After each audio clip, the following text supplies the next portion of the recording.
বাংলাদেশ থেকে হাজার মাইল দূরে বছরের পর বছর আটকে রাখা যাবে, কিন্তু ভাইরা বোনেরা, শহীদ প্রেসিডেন্ট জিয়াউর রহমানের নাম মুছে ফেলা সম্ভব না। 7ই নভেম্বর বাংলাদেশের মানুষের মনে কোথা থেকে মুছে দেওয়া সম্ভব না। খালেদা জিয়াকে হত্যা করা সম্ভব না।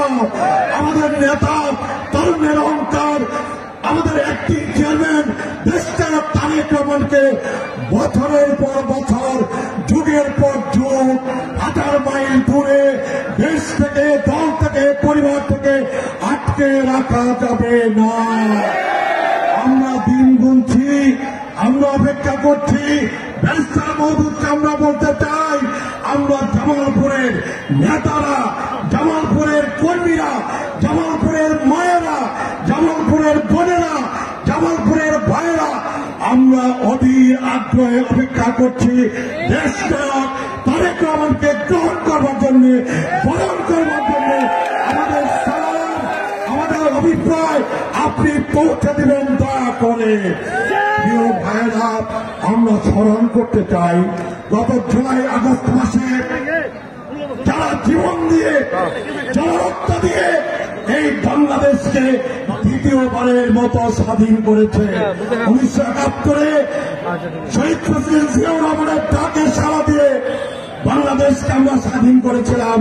আমরা স্বাধীনতার স্বপ্ন বাস্তবায়িত করতে পারি নাই। 1975-এর 7ই নভেম্বরে সিপাহী জনতার বিপ্লবের মধ্য দিয়ে আমরা বাংলাদেশকে মুক্ত করেছিলাম।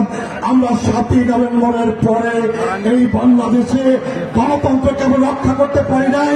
বাংলাদেশের শহীদ প্রেসিডেন্ট জিয়াউর রহমানের স্বপ্ন ছাপ আমরা বাস্তবায়িত করতে পারি নাই। 1990-এ আমরা এরশাদের পতন ঘটিয়েছিলাম। বাংলাদেশের গণতন্ত্র নতুন করে যাত্রা শুরু করেছিল, আমরা গণতন্ত্রকে রক্ষা করতে পারি নাই। আজকে আবার 15-16 বছরের স্বৈর শাসনের বিরুদ্ধে, ফ্যাসিবাদী শাসনের বিরুদ্ধে দেশকে খালেদা জিয়ার নেতৃত্বে, দেশটার জন্য তারেক রহমানের নেতৃত্বে আমরা বাংলাদেশে 15 বছর 16 বছর লাগাতার লড়াই সংগ্রাম করেছিলাম। সেই লাগাতার লড়াই সংগ্রামের পটভূমিতে গত জুলাই আগস্ট মাসে বাংলাদেশের ছাত্র সমাজ, বাংলাদেশের শ্রমিক সমাজ, বাংলাদেশের জনতা ঐক্যবদ্ধ হয়ে দেশটার জন্য তারেক রহমানের দিক নির্দেশনায় বাংলাদেশের বুকে স্বৈর শাসনের বিরুদ্ধে, ফ্যাসিবাদী শাসনের বিরুদ্ধে বাংলাদেশের বুকে রক্তক্ষয়ী লড়াই, রক্তক্ষয়ী সংগ্রাম গড়ে তুলেছে।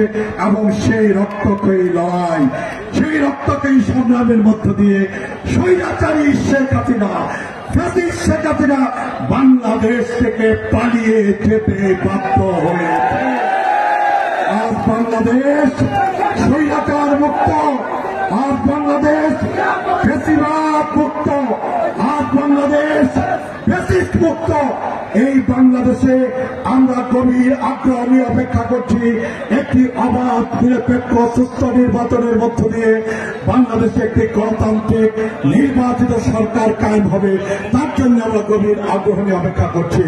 আমরা আশা করি, আমরা দাবি করি, অন্তর্বর্তীকালীন সরকার, যে সরকারের প্রতি আমাদের পূর্ণ সহযোগিতা, আমাদের পূর্ণ সমর্থন আছে, সেই সরকারের প্রতি আমাদের দাবি থাকবে, আমাদের আহ্বান থাকবে, আমাদের আশা থাকবে যে যে যৌক্তিক সময়ের মধ্যে প্রয়োজনীয় সংস্কার শেষ করে একটি অবাধ, নিরপেক্ষ, সুস্থ নির্বাচনের পরিবেশ তৈরি করে, একটি অবাধ, নিরপেক্ষ, সুস্থ নির্বাচনের মধ্য দিয়ে একটি জনগণের সরকার, একটি নির্বাচিত সরকার, একটি গণতান্ত্রিক সরকার প্রতিষ্ঠা করবে। এই আশা পোষণ করে আপনাদের সবাই